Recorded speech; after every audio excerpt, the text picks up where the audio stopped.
मैं कल खुद ही वो जिस तरह कह रहे थे, जो गड़ा रहमानी साहब कह रहे हैं कि गड़ा जो खुदा था उसमें खुद ही गिर गए।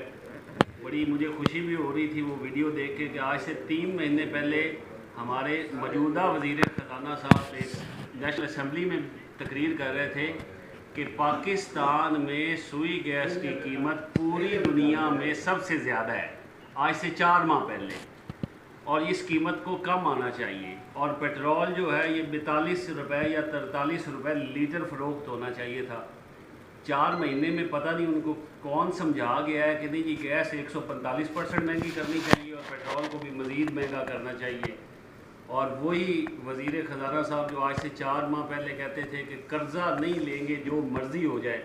कल मैं देख रहा था कि बड़ा अच्छा सूट पहन के सूटेड बूटेड हो के स्पेशल परवाज़ स्पेशल त्यारा लेके सऊदी अरब भीख मांगने गए हुए थे। कि जो पहली तकरीर में वज़ीर आज़म साहब ने कहा था कि कोई हम बैरूनी दौरा नहीं करेंगे, और अगर करना भी पड़ा तो इकॉनमी क्लास में सफ़र करके करेंगे। तो कल वो भीख मांगने के लिए स्पेशल त्यारा लेके अच्छे सूटेड बूटेड होके सारे बड़े फ़ख्र से जा रहे थे कि हम भीख मांगने जा रहे हैं। पहला बैरूनी दौरा ही भीख मांगने के लिए किया है।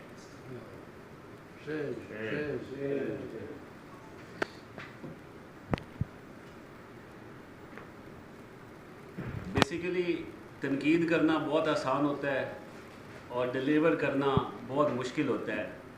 और मैं कहता हूँ कि पाकिस्तान की तारीख़ में कोई हुकूमत ऐसी नहीं होगी जो पहले 50 दिन में ही फेल हो गई हो।